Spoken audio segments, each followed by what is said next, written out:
Soy Talia González Collantes, profesora de Derecho Penal, y os voy a hablar sobre las medidas de seguridad. Normalmente, en las clases de Derecho Penal se da menos importancia al estudio de las consecuencias jurídicas que al estudio de la teoría del delito. Y además, cuando se estudian aquellas, se dedica más tiempo a las penas que a las medidas de seguridad. Por esto que hemos creído conveniente hablar de las medidas y lo haremos en este vídeo. Empezando por el concepto y el fundamento, diremos que a diferencia de las penas, ancladas en la idea de delito y culpabilidad, las medidas de seguridad lo están en la peligrosidad y prevención. La medida de seguridad se impone a un sujeto respecto al cual existe un juicio pronóstico que afirma la probabilidad de que delinca en el futuro, precisamente para que esto no ocurra, para evitar la futura comisión delictiva. Ahora bien, aunque la peligrosidad es indispensable para que sean aplicadas las medidas de seguridad, la peligrosidad por sí sola no justifica su imposición. Se exige haber cometido un hecho previsto como delito, que debe ser así, consta en los artículos 6.1 y 95.1 del Código Penal. Por otra parte, hay que saber que hasta la reforma operada en el Código Penal por la Ley Orgánica 5/2010, solo se podían imponer medidas de seguridad a los sujetos que, habiendo cometido un hecho típicamente antijurídico, resultase, no obstante, su imputabilidad negada o disminuida. Sin embargo, tras la reforma de 2010, la medida de libertad vigilada resulta también imponible a los plenamente imputables. En cualquier caso, esta medida, la de libertad vigilada, no es ni mucho menos la única contemplada en el Código Penal. Más adelante veremos cuáles son las medidas aquí previstas y cómo se clasifican. Pero primero quisiera dejar claro que las medidas de seguridad, como ocurre con las penas, están sometidas a una serie de garantías básicas de obligado cumplimiento. De lo dicho hasta ahora se desprende que un requisito irrenunciable que debe cumplirse para la imposición de una medida de seguridad es la previa comisión de un hecho delictivo por un sujeto que resulta peligroso. Sin embargo, no es el único. En nuestro Código Penal se aprecia una clara preocupación garantista en el campo de las medidas de seguridad, respecto a las cuales rigen tanto el principio de legalidad como el de proporcionalidad. Respecto al principio de legalidad, hay que saber que en el artículo 1.2 del Código Penal se deja claro que las medidas de seguridad solo podrán imponerse si concurren los presupuestos establecidos previamente por la ley. En el artículo 2 se prohíbe la retroactividad, salvo que resulte favorable al reo, y en el artículo 3 se indica que las medidas de seguridad solo podrán ejecutarse en virtud de una sentencia firme y deberán ejecutarse según lo previsto en la ley. Y respecto al principio de proporcionalidad, en el artículo 6.2 se establece que las medidas de seguridad no pueden resultar ni más gravosas ni de mayor duración que la pena abstractamente aplicable al hecho cometido, ni tampoco exceder el límite de lo necesario para prevenir la peligrosidad del autor. Es por esto que en el artículo 95.2 del Código Penal se dice que cuando la pena que hubiera podido imponerse por el delito cometido no fuera privativa de libertad, solo podrán acordarse medidas no privativas de libertad.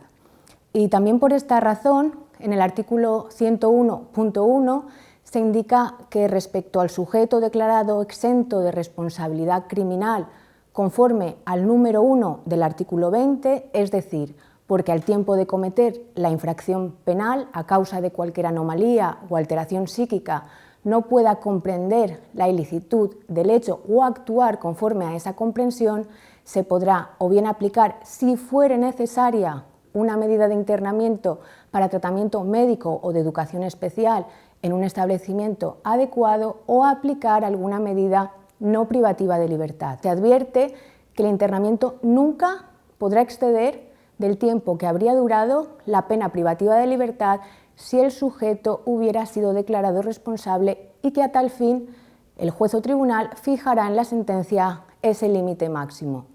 Y lo mismo ocurre, por poner otro ejemplo, en el artículo 102.1, donde consta que a los exentos de responsabilidad criminal, conforme al número 2 del artículo 20, se les aplicará, si fuere necesaria, la medida de internamiento en centro de deshabituación o alguna medida no privativa de libertad.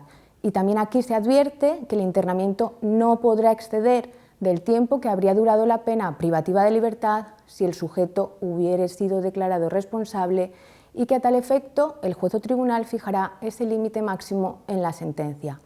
Otros artículos a tener en cuenta son el 103.1 y el 104.1, ambos del Código Penal. Apuntado esto, que es importante, pasaremos ahora a conocer cuáles son las medidas de seguridad que pueden imponerse y a qué sujetos. El Código Penal clasifica las medidas de seguridad en función de si implican o no una privación de la libertad.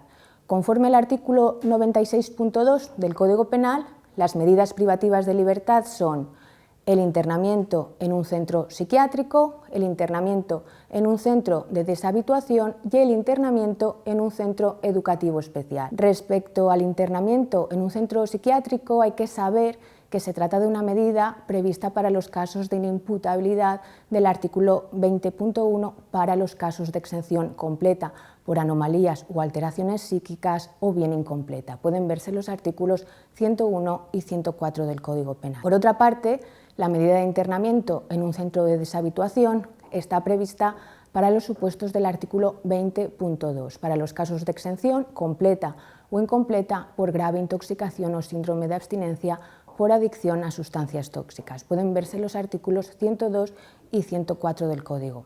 Y la medida de internamiento en un centro educativo especial está prevista para los supuestos del artículo 20.3, para cuando se trata de un sujeto con alteración en la percepción desde el nacimiento o la infancia con alteración grave de la conciencia de la realidad. No sobra recordar que las medidas de internamiento solo pueden imponerse a estos sujetos en caso de que la pena a imponer, si no fueren declarados inimputables, fuese privativa de libertad, y que la duración de la medida también dependerá de cuál sea la duración de dicha pena, no pudiendo tener una duración superior.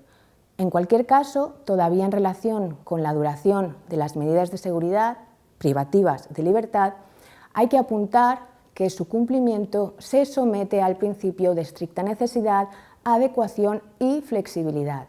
Esto significa que el mantenimiento de la medida está sometido a la cláusula rebus sic stantibus. Y esto quiere decir que si existe una alteración sustancial en la peligrosidad del sujeto, hay que adaptar la ejecución de la medida aplicada.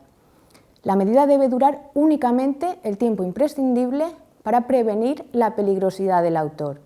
Si el sujeto deja de ser peligroso, se acordará el cese de la medida, o puede pasar que no desaparezca la peligrosidad, pero que las nuevas circunstancias que concurren hacen creer que resulta más idónea otra medida diferente, y en este caso se procederá a la sustitución de dicha medida. A las personas declaradas inimputables se les aplicará, en su caso, únicamente la medida de seguridad. Pero, ¿qué sucede con los sujetos declarados parcialmente responsables? Pues ocurre que en caso de concurrir de modo incompleto una eximente de las expresadas en los números 1, 2 y 3 del artículo 20 del Código Penal, el juez o tribunal puede imponer, además de la pena, una medida de seguridad de internamiento, siempre que el delito estuviese castigado con pena privativa de libertad.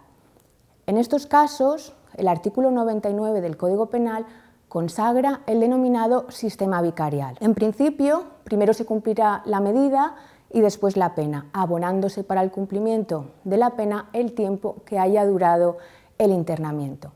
Pero el sistema vicarial se caracteriza por su flexibilidad y es posible que tras el cumplimiento de la medida se compruebe que el cumplimiento de la pena de prisión puede hacer peligrar los resultados conseguidos y, por tanto, la rehabilitación de esa persona. Y entonces se puede suspender el cumplimiento del resto de la pena de prisión.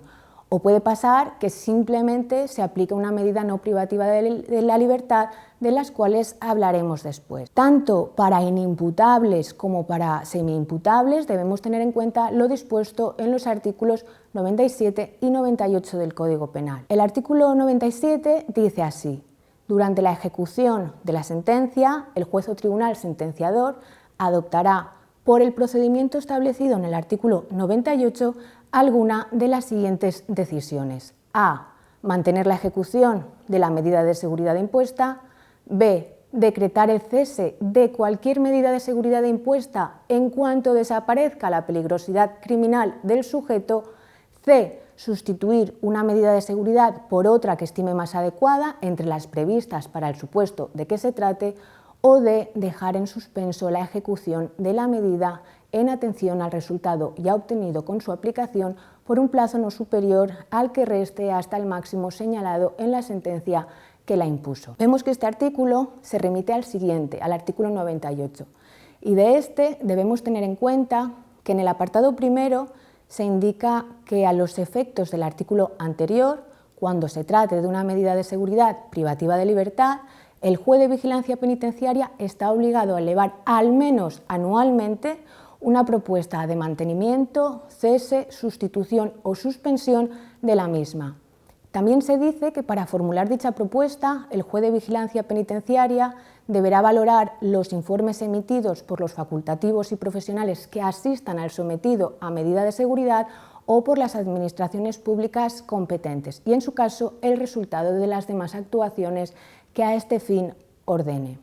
Y por otra parte, en el apartado tercero del artículo 98 se dice que en todo caso el juez o tribunal sentenciador resolverá motivadamente, a la vista de la propuesta o los informes a los que respectivamente se refieren los dos apartados anteriores, oída la propia persona sometida a la medida, así como el Ministerio Fiscal y las demás partes.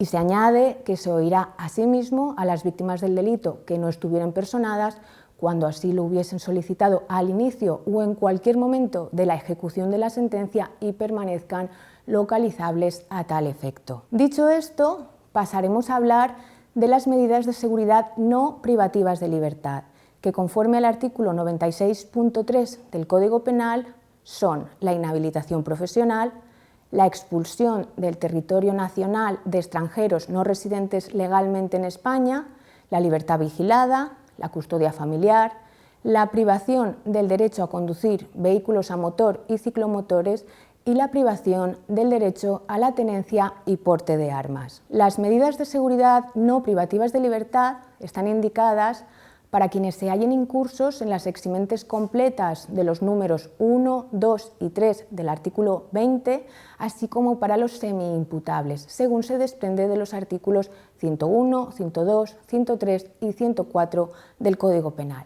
En cualquier caso, la libertad vigilada también puede imponerse a personas plenamente imputables. Y respecto a la expulsión de territorio nacional, hay que saber que, tal y como se indica en el artículo 108 del Código Penal, es en verdad una medida sustitutiva de la o las medidas que resulten aplicables a extranjeros no residentes legalmente en España. Y en lo referente a la duración de estas medidas no privativas de libertad, no sucede como con las sí privativas de libertad. Las medidas no privativas de libertad tienen límites temporales propios dependiendo de la clase de medida y desvinculados de la pena. En concreto, la inhabilitación profesional, según el artículo 107, puede durar entre 1 y 5 años. La expulsión del territorio nacional de extranjeros no residentes legalmente en España, según el artículo 108.2, durará 10 años a contar desde la fecha de la expulsión. La libertad vigilada, según el artículo 105, no podrá exceder de 5 años, excepto cuando en el Código Penal se indique que puede durar hasta 10 años. La custodia familiar, a tenor del artículo 105, podrá imponerse por un tiempo no superior a 5 años.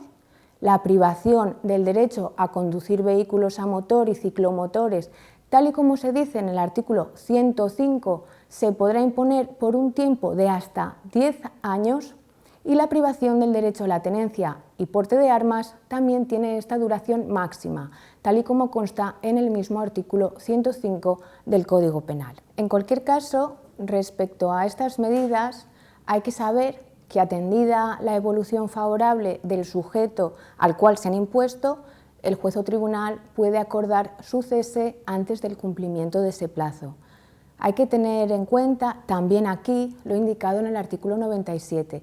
Ya he reproducido el contenido de este artículo, con lo cual no es necesario volver a hacerlo. También debemos tener en cuenta lo indicado en el artículo 98. Ya sabemos que se dice en el artículo 98.3, y no volveré a reproducir su contenido. Sí que reproduciré, en cambio, el contenido del artículo 98.2. Aquí se indica que cuando se trate de cualquier medida no privativa de libertad, el juez o tribunal sentenciador recabará directamente de las administraciones, facultativos y profesionales que asistan al sometido a medida de seguridad los oportunos informes acerca de la situación y la evolución del condenado, su grado de rehabilitación y el pronóstico de reincidencia o reiteración delictiva. Pero cuando se impone una medida de libertad vigilada y ésta deba ejecutarse después del cumplimiento de la pena privativa de libertad, debemos estar a lo dispuesto en el artículo 98.1 del Código Penal. Hay que recordar que aquí se dice que el juez de vigilancia penitenciaria estará obligado a elevar al menos anualmente una propuesta de mantenimiento, cese, sustitución o suspensión de la misma. Y se dice también que para formular dicha propuesta, el juez de vigilancia penitenciaria deberá valorar los informes emitidos por los facultativos y profesionales que asistan al sometido a medida de seguridad o por las administraciones públicas competentes y, en su caso, el resultado de las demás actuaciones que ordene. Seguro que os preguntaréis si hay algún error en lo que acabo de indicar, porque antes he dicho que a los inimputables no se les puede imponer ninguna pena y que a los semi-imputables se les aplicará antes la medida y después, en su caso, cumplen la pena. Pero no he cometido ningún error. He avanzado que la libertad vigilada puede imponerse a personas plenamente imputables y, en estos casos, la medida se cumple de forma acumulada y posterior a la pena de prisión impuesta en la sentencia, tal y como se indica en el artículo 106 del Código Penal. En este artículo también consta, entre otras cosas, que la libertad vigilada consistirá en el sometimiento del condenado a control judicial a través del cumplimiento por su parte de alguna de las medidas que allí se enumeran. Para acabar, veremos qué sucede en caso de quebrantamiento de la medida de seguridad, y hay que tener en cuenta lo dispuesto en el artículo 100 del Código Penal.